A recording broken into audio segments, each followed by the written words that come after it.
What's up guys, today we are going to be talking about some easy to kill monsters in RuneScape 3 that do lead to a lot of good money. You won't need a fortune to be able to kill these. You may need things like the tier 92 prayer soul split, you may need things like overloads to make it more efficient, but you should be able to kill them either way and make a good amount of GP while doing so. Some of them may have slayer requirements, some of them may not, and some may be more appealing to you than others. But that's a good thing because that way not everybody floods the same place and makes these places worthless. Anyway, we may see a little dip in the market after this video, we may not, who knows, we'll have to see what happens. But that being said, let's jump into this. If you enjoy, leave a like, subscribe to the channel if you are new around here, and if you enjoy the music, there is a link to my music channel in the description. Go ahead, subscribe to the channel, have a listen. You can use it for your own videos and stuff if you're a content creator, and let's go.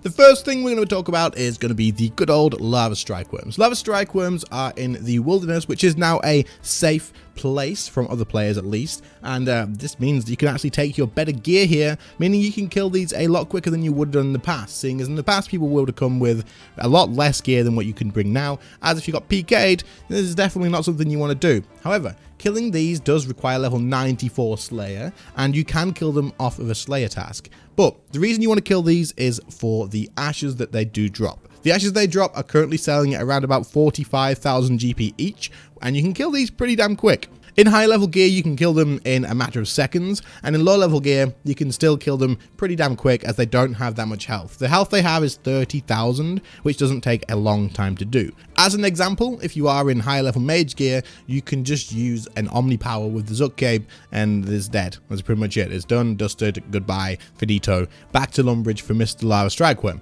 But if you are in a sort of average level gear setup, then don't worry, 30,000 health is still not a lot to do. It does have a special attack which will pull you towards him, and then you just have to step away, otherwise it will deal damage to you. If you are killing these super quick, you'll avoid this every single time. I didn't see this once, but I was using high level gear. If you aren't using high level gear, which is absolutely fine, you don't need to, you could just use like Ganodermic, you could probably use Royal Dragonhide, I think that's what people used to use here anyway, all that sort of good stuff. Obviously bring the best stuff you can though.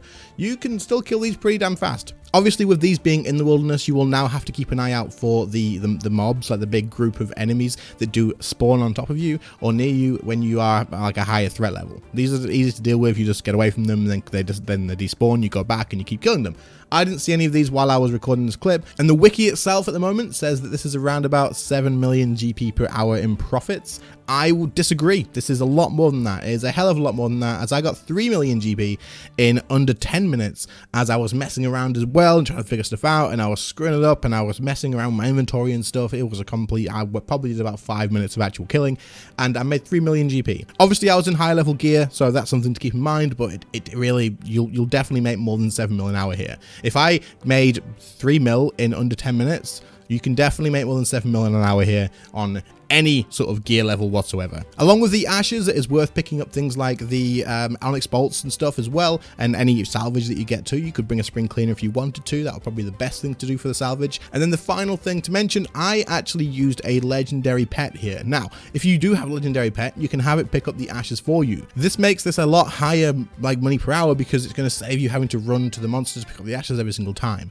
The other thing I did was I used the telekinetic grab spell, and I picked up any ashes that my legendary pet didn't get. For example, if a salvage dropped, it would pick up the salvage first. If you have a spring cleaner, this won't happen, you have a problem, but like sometimes your pet's not going to pick up every drop anyway. You can just telekinetic grab that one and save yourself a lot of time. A lot of time is spent looting here, so if you can avoid that with a legendary pet and telekinetic grab, then you are going to be getting a lot more kills per hour than if you were running around looting the ashes together. And of course, bring along magic notepaper. This is going to save you a lot of time as you won't need to bank. Next up is one that I mentioned in my video yesterday actually, so I'll link that in the description, and I'm going to be very quick on this one because there's not much point in otherwise talking about it. But as the Giant Mimic. The Giant Mimic in beginner mode is absolutely great money for low level players. You can do this in super low gear. There is really not much effort to kill it whatsoever. It's 25,000 hit points. It doesn't really do any damage to you, and you can definitely do this with no food, all that sort of good stuff, and that's pretty much it. You buy a Mimic token off the Grand Exchange, you kill these, and you open up the chest, you get the scrimshaws from it, and you sell the scrimshaws. It is great money. It is super easy. It's not overly boring. It's not a regular boss that you would normally kill, but it is really good. I'll link that video down in the description below if you want to go and check it out and you haven't seen it yet. Go and check it out. It'll tell you about the total loot that I got from 500 kills. It will tell you about the method of killing it. It'll tell you about how much money you can make there. That is definitely the best way to do that. That's it from that one. Let's go to the next one. The next one I'm going to talk about is going to require you to have Soul Split, and there's a few other things you could get to make your life easier, but I'm not going to just include all of them and give you a guide on it. There's plenty of guides on all this sort of stuff. But that's going to be AFKing pretty much any of the God Wars Dungeon 1 bosses. Now, this is a boss, of course, and I didn't say there was not going to be any bosses on this list, but yeah. AFK and God Wars 1 bosses are actually really good money. The drops in there are still really good, especially like Kriara, for example, as the Armadyl armor is in high demand due to Invention. Invention keeps these items relevant in a lot of situations, as the perks from Armadyl, for example, are incredibly useful in like higher level PVM perks. So, being able to kill the God Wars Dungeon 1 bosses these days is really not that difficult. The gear, the power creep and stuff makes it super easy to do and really not like a hard task whatsoever. Because of that, you can AFK them super easily, just having to do an input like once every 6 minutes. If you have a legendary pet, you can even AFK a little bit harder, still having to pay a little bit of attention for drops, but it may pick up the rare drops for you. But in all honesty, I would suggest bringing a DPS familiar anyway, as it's going to help you out just a little bit. It is also worth keeping in mind, if you are a low level doing this, then bringing something like a Bunyip may even be a viable thing to help you heal up any missed health that you're going to be using to make sure you can stay alive. All these things are worth keeping into account, and obviously using things like Vampirism Aura and stuff if you're a low level 2 can make this a lot easier. Maybe even the Penance Aura, so you can completely AFK and not even worry about your prayer points. To do this, you are going to need to have Soul Split, of course, or the Vampirism Aura. I'm pretty sure Soul Split and the Vampirism Aura is your best bet, though. As a lower level or a mid-level player, that is probably the best combination that you can have. But other than that, there's not much more to it. Each boss will have its own way to be AFK'd. This is going to be easy ways to find that. If you just give a YouTube search of AFK Bandos, AFK Kriara, AFK Ziliana, I'm sure there's going to be guides for all of these, and you'll be able to find them. It's pretty crazy to me to think that God Wars Dungeon 1 bosses now pretty much fall into this category of easy monsters to kill for good GP, because they are still good GP. For considering it's completely AFK, and you don't need high level gear to actually AFK them. You really don't. And I mean, you don't have to just AFK them. You could literally go in there and kill them really quickly in your own gear anyway, get more kills per hour that way, make more money that way. It doesn't always have to be AFK. But yeah, keep these in mind. Definitely something not to discount straight away, as you can make a good amount of money from these. I would suggest Kriara, definitely a way to go. The next monster that I'm going to be talking about is the Revenants in the Revenant's Cave. The Revenants can have a great opportunity of dropping a very expensive item. For example, the Statius Warhammer is still sitting at around about 130 million GP. 130 mil for a Statius Warhammer, which you can get from killing Revenants. Revenants really aren't that difficult to kill. In fact, they are super damn easy to kill, so much that there's actually quite a few bots that do this. But you can definitely come here, and I would suggest doing it in Legacy. You come here in Legacy, bring whatever gear you want these days, seeing as the wilderness is now a safe place and there's no PKing to be made in this area. You can absolutely come in, chuck on your best gear that you've got, and go around legacy mode killing off these monsters. It'll take about 2 to 3 hits to kill most of them off in legacy mode, and it's absolutely not a difficult thing to do.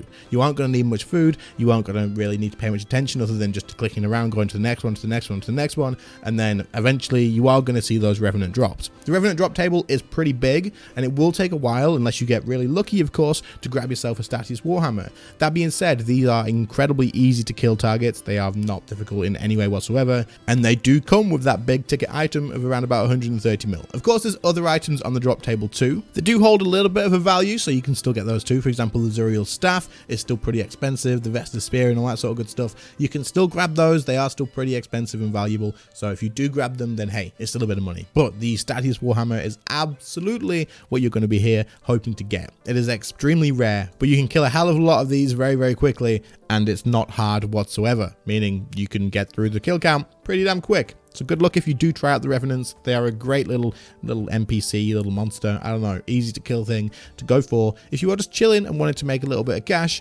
while you try something new. Mix it up a little bit, get away from the grind of what you normally do, give these a shot, see if it's worth your time. Again, seeing as these are in the wilderness, you will want to be aware of the fact that as your threat level goes up, there is a chance of these trash mobs jumping on top of you and trying to murder you. Again, just move away, let them despawn, head back in and get back to it. And that's pretty much it.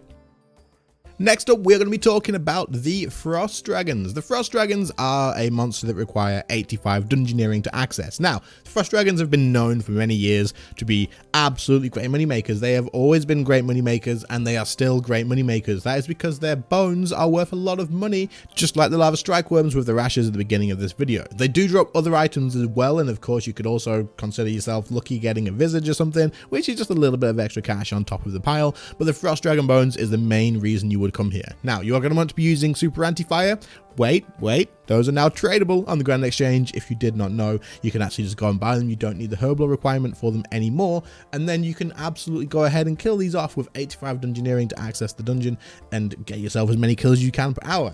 Of course, bring magic note paper, note the bones up as you go around. If you have the upgraded bone crusher, this will collect them for you as well. And then if you have the note paper, you just note them up. It's absolutely great. It's nice and easy. Run around, kill them off, and pick up these things. You can expect to get probably, I would say, around about 10 million, maybe just over GP an hour. It's still pretty good considering how easy these monsters are to kill. That being said, they do have a special attack, which you'll have to keep an eye out for if you aren't killing them quickly enough, which is where it will put like a blue orb floating around the thing, and then you want to stop attacking it. Any damage you do to it at that point will be reflected back to you, so just stop attacking it for a second. When it's gone, kill it off and carry on. Again, these really aren't hard to kill, so you probably won't see this too often, depending on what gear you've got. And of course, the 10 million GP will change depending on how many kills you can get per hour. If you're in higher level gear, you can probably destroy that target of 10 million GP per hour. If you're in low level gear, you might see about 7 or 8, but either way, if you are in low level gear and you are only getting 7 mil to 8 mil GP an hour, there's a good chance that for the level that you're at, the gear that you've got and stuff,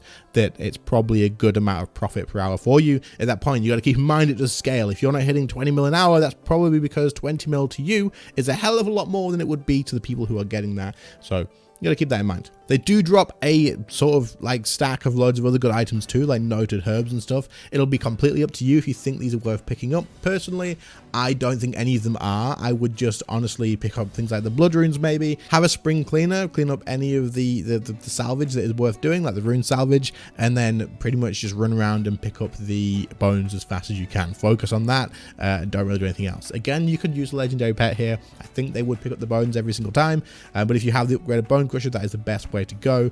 And other than that, there's not really much else to say. Just start on one side of the room, rotate around, kill them as quick as you can, pick the bones up, and then continue killing them until you're bored, until you have enough money, until you need to bank. But if you got note paper, you shouldn't need to bank for a long time. Good luck. There we go. That's going to bring us to the end of this video. There are a few other ones that you could mention probably, and if you would like, I can probably do a part 2 for this if you would like that. Let me know in the comments down below, and I will definitely have a look and see if I can find enough for another video. There was only like one more on my list that I was going to mention, which was going to be the Prifdanis elves, but I didn't know if it was really worth the mention or not. So, you know, if you wanted an extra little bonus one, there you go. That's what you get for listening to the end. But otherwise, guys, thank you all so much for watching. I really do appreciate it. Channel members, your names will have been on screen right now. Of course, I really appreciate the extra support from all of you. You are insanely appreciated. Holy crap, it helps out so much. Otherwise, thank you all so much for watching. I appreciate you guys too. I hope you found this video useful, and I'll catch you all in the next one. See you later, guys.